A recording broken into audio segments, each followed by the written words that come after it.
Fala pessoal, tudo bem?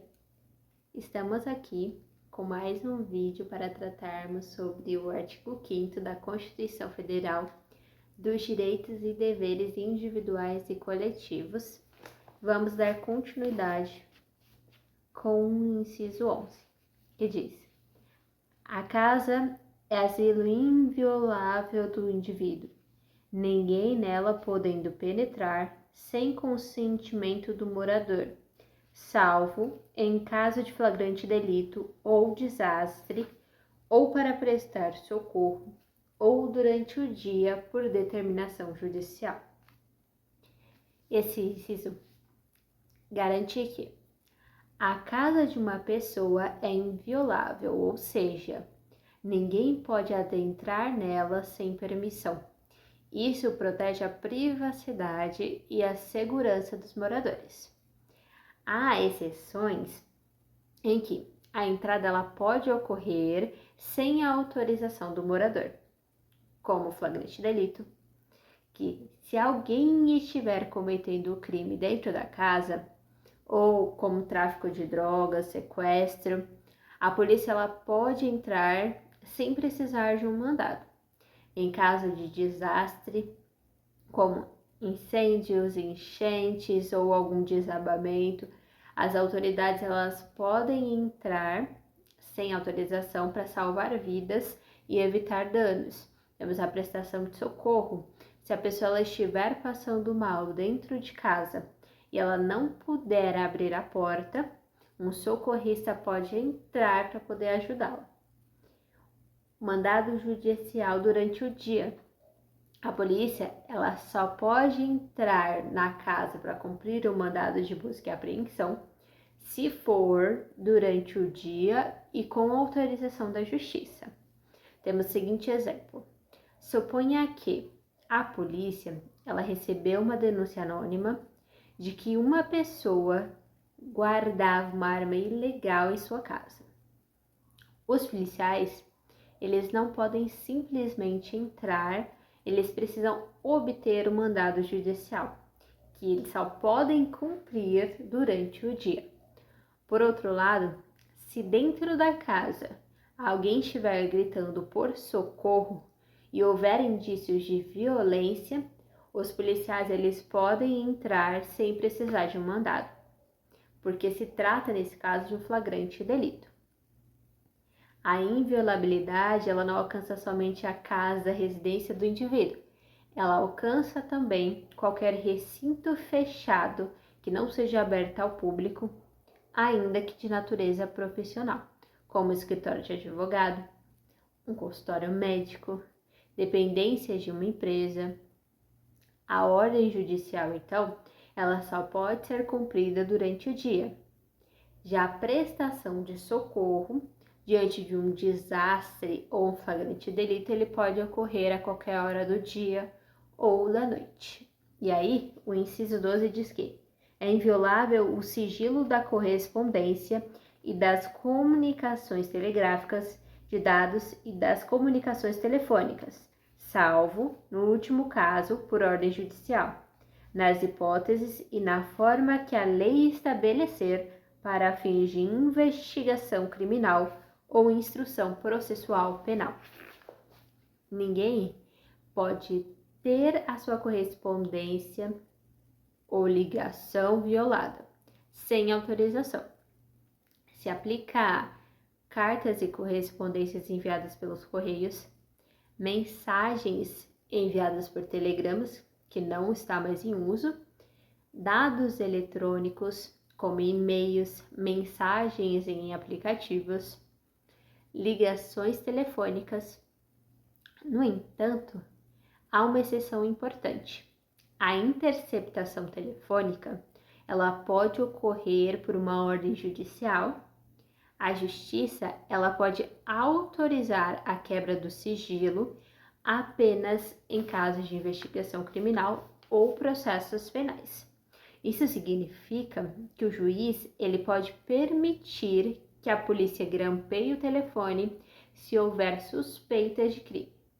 Suponha que a polícia ela esteja investigando uma organização criminosa e ela precisa ouvir as ligações de um suspeito para obter provas. Para isso, é preciso solicitar autorização judicial. Se o juiz ele conceder, os telefonemas eles serão gravados legalmente. Por outro lado, se um chefe de empresa ele decide monitorar os e-mails pessoais dos seus colaboradores sem autorização, isso é ilegal, pois ele fere o direito à privacidade desses colaboradores. O período da interceptação é de 15 dias, sendo renovado por igual período, uma vez comprovada a indispensabilidade do meio de prova. O inciso 13 diz que é livre o exercício de qualquer trabalho, ofício ou profissão, atendidas as qualificações profissionais que a lei estabelecer. O Estado, ele não pode impedir alguém de trabalhar, porém, ele pode exigir uma qualificação específica para determinadas carreiras. Temos, por exemplo, algumas atividades que elas precisam de uma formação específica ou um registro em algum órgão competente, como os médicos, que eles devem ter o diploma de medicina e devem ter o registro no CRM, os advogados, que precisam ser aprovados na OAB, engenheiros, que precisam de diploma e registro no CREA, e existem profissões que elas são de livres exercícios. Algumas profissões, elas não exigem uma formação, uma qualificação específica. Elas podem ser exercidas sem uma qualificação legal, como autônomos, artesãos, designers, programadores, vendedores, influenciadores digitais, motoristas de aplicativo. Então imagina que uma jovem, ela quer ser médica, porém ela não tem diploma de medicina. Ela não pode exercer a profissão porque a lei ela exige uma formação e o registro no CRM. Já o pintor, ele pode trabalhar sem precisar de um diploma, porque a sua atividade ela não exige uma qualificação legal, uma qualificação específica. O inciso 14 diz que é assegurado a todos o acesso à informação e resguardado o sigilo da fonte, quando necessário ao exercício profissional. Esse inciso, ele garante 2 direitos fundamentais. Primeiro, o direito de acesso à informação. Qualquer pessoa, ela tem um direito de obter informações de interesse público, especialmente aquelas relacionadas ao governo, órgãos públicos e à administração do país. Isso fortalece a transparência e a fiscalização do poder público. O segundo é o sigilo da fonte para jornalistas. Profissionais de imprensa, eles têm o direito de não revelar suas fontes de informação, se isso for necessário, para proteger quem forneceu a informação. Isso garante a liberdade de imprensa e evita represálias contra a pessoa que denunciou uma irregularidade. Imagina que um jornalista ele recebe documentos sigilosos provando um caso de corrupção em um órgão público. Ele publica uma reportagem, mas as autoridades elas querem saber quem entregou essas provas. Nesse caso, o jornalista ele não é obrigado a revelar a sua fonte, pois ele tem o direito ao sigilo da fonte. Um outro exemplo, um cidadão, ele quer saber como os impostos estão sendo gastos na sua cidade. Ele pode solicitar essa informação na prefeitura, porque o acesso de informação é um direito garantido pela Constituição. E o inciso 15 diz que é livre a locomoção no território nacional, em tempo de paz, podendo qualquer pessoa, nos termos da lei, nele entrar, permanecer ou dele sair com seus bens.